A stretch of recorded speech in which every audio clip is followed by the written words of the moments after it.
When I come to work every day, I come here to John and Bob's shop, and we've got a lot of things growing right now. We planted them much later than we would have liked.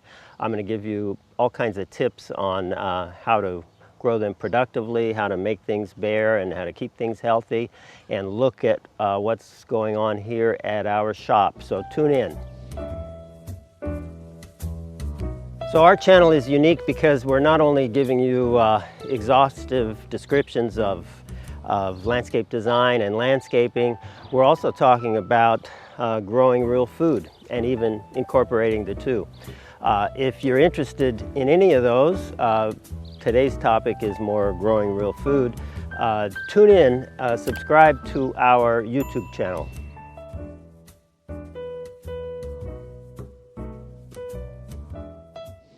We're here on an early June, over 100-degree day. I don't know if you can tell, but Chip doesn't like heat, but he agreed to do this video. I'm John Valentino, president of John and Bob's Corporation, and this is Chip Valentino, and he's out here today. What we do every morning when we get here is we walk through the garden area. First thing, we look for strawberries. Chip found this strawberry this morning, and I wanted to eat it right away because it looks so good, but we saved it for the camera here, and we've got a lot of others like that being produced, and then we go and we pick a few blueberries, and we pick a few mulberries, and then we pick some more strawberries, and then we look at the tomatoes and the cucumbers. We should have been picking the cucumbers. We'll show you. We never thought they could produce cucumbers that fast. They got a little big. But we're here at our garden, and we'll show you everything that's going on, even though it's a hot day.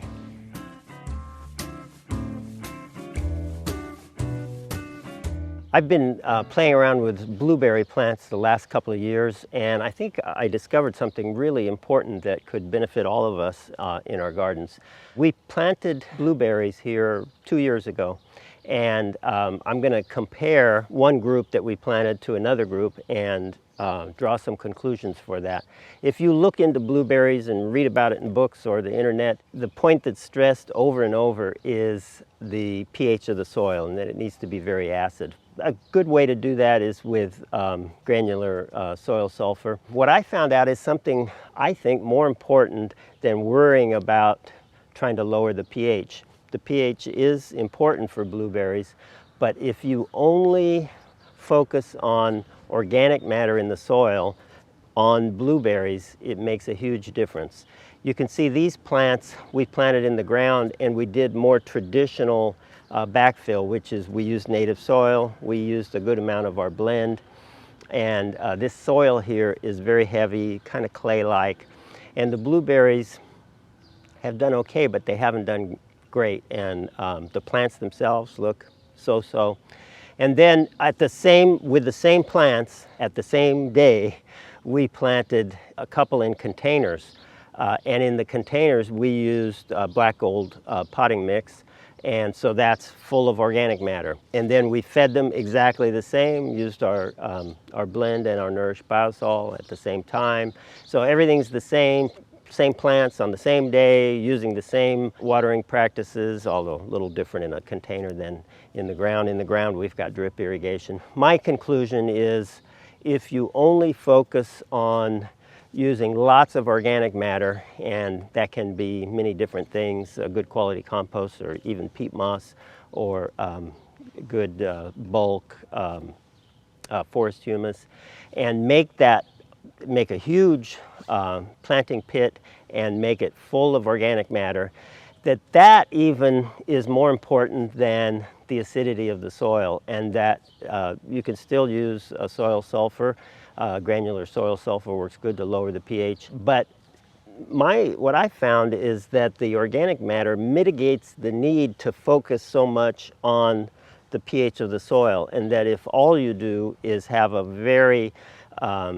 mix full of organic matter, that those blueberries will thrive like these. These started bearing much sooner than the ones planted in the ground without much organic matter, and the blueberries are much bigger. We've already picked a lot of them this year, and you can see there's more on there, and so the crop was fantastic. The leaves of the plant are more lush, and there's a lot more new growth, so you can see a big difference. with the only change being one has potting soil or a potting mix made up of a lot of organic matter, and the other is in more of a clay soil.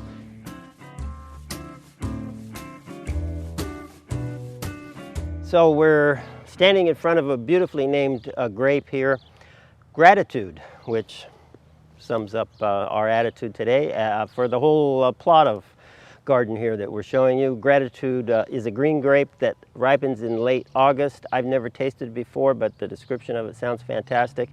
We planted it very recently, and we planted it from a container plant about a little more than a year ago that looked very much like this container plant.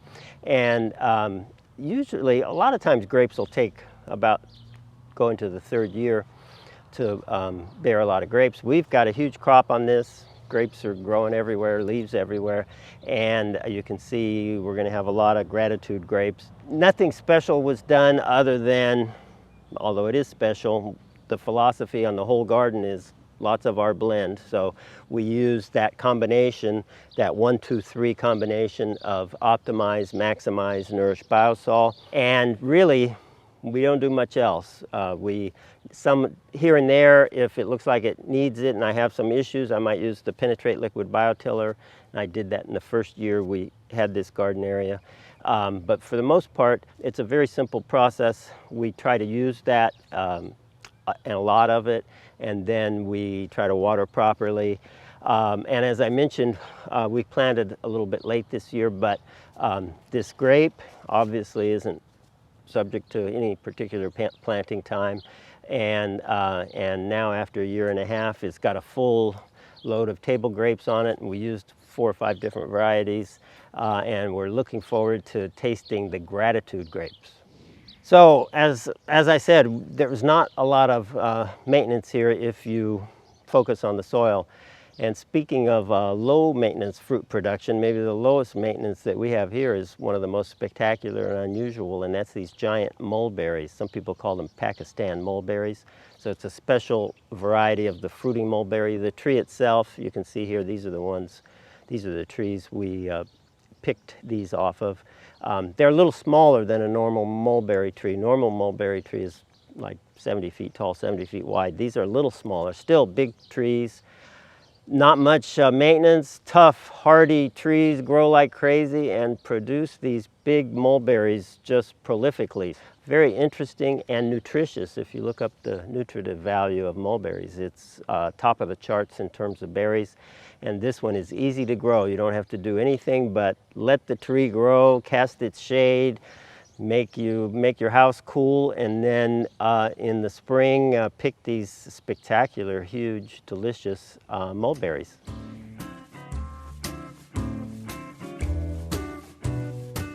Our summer garden this year, we have some videos on last year's summer garden which you can look at. This year we planted a lot of the similar things, but we spread everything out more because I think our blend worked a little too well and things just grew like crazy, and we had a massive vegetation. So we have tomatoes. The tomatoes I usually like to plant much earlier than this. One of the keys with tomatoes, I think, is if you're in a hot area, planting them before it gets hot, because the heat seems to impact the bloom in a negative way, and then it impacts the pollination.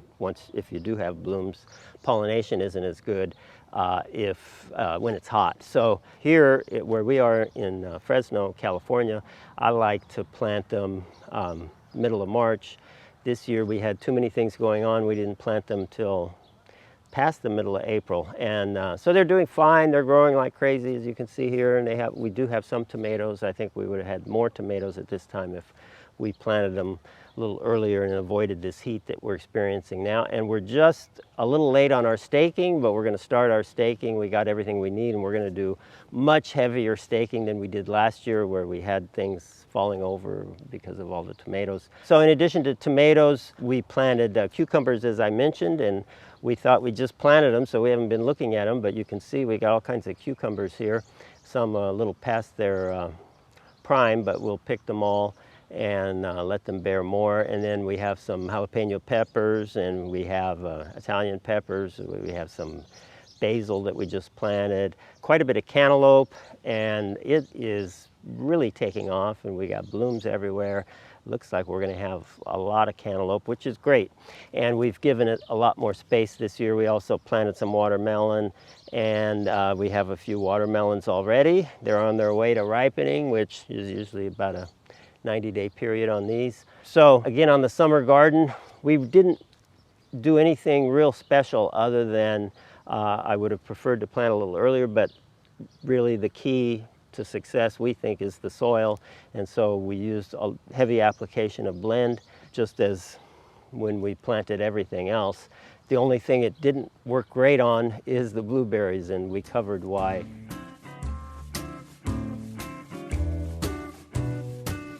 So our garlic and onions have done fantastic. Again, the key was our blend. They're real close to being ready to harvest. I'm going to pick a few for you today and show you what they look like. On the onions, when they start to dry out and some of the plants kind of bend over and fall over and look dry, they won't necessarily all do that, but some will do that. That means you're getting close to the right time to pick, to harvest. And so we're about ready to harvest. We just watered. What we're going to do is we're going to cut off the water and leave them in for another week or two without any water, both the garlic and the onions, and then we will harvest them. And I'll harvest a few today just to show you what they look like. The garlic are full, as you can see. The onions, I have several different varieties, but they're about as big as they can be. They're really looking good. Usually in this spot, I'm holding Chip, which many of you seem to appreciate, or some of you tell me to put him down, but he likes his screen time, so I usually hold him, but he's too hot this week. So you can see him lounging around in the shade, trying to get cool. And that is very reminiscent of your plants in your soil in the summer, and one of the best ways to keep them cool and keep those roots thriving is with life in the soil. So healthy soil can tolerate heat much better than soil that isn't healthy. And I would define healthy soil as soil that is alive, full of all kinds of beneficial bacteria, beneficial protozoa and good nematodes and good fungi and all of that, and food for those. And if you have that in the summer, you're going to have plants thrive and not really be bothered so much by the heat like Chip is. We might have them sniff some John and Bob's and see if that helps any. The way to buy those products is at our website. Check it out at johnandbobs.com, and we've got a lot of information there about the products. We're going to continue with our plant naming contest today. We got a beautiful one for you, one of my favorites this time of the year. The cultivar is important on this one because if it's not this cultivar, it looks completely different. Not completely, but quite a bit different. And we're going to change how you identify them slightly. You will click a link to identify the plant, and that'll take you somewhere where not everyone can see your answer, which we think is an improvement. And then we want you to also respond to the video right when you see it and you know you're going to answer, and that you liked the video or didn't like it or liked the plant or whatever, some comment on YouTube, and then you'll click the link and give us the answer. And that will, we think, be a little more fair contest. And we'll continue with our giveaways. We'll probably change products as we move along, but this week we'll continue with the 3-pound Optimize, and we'll show you that plant right now.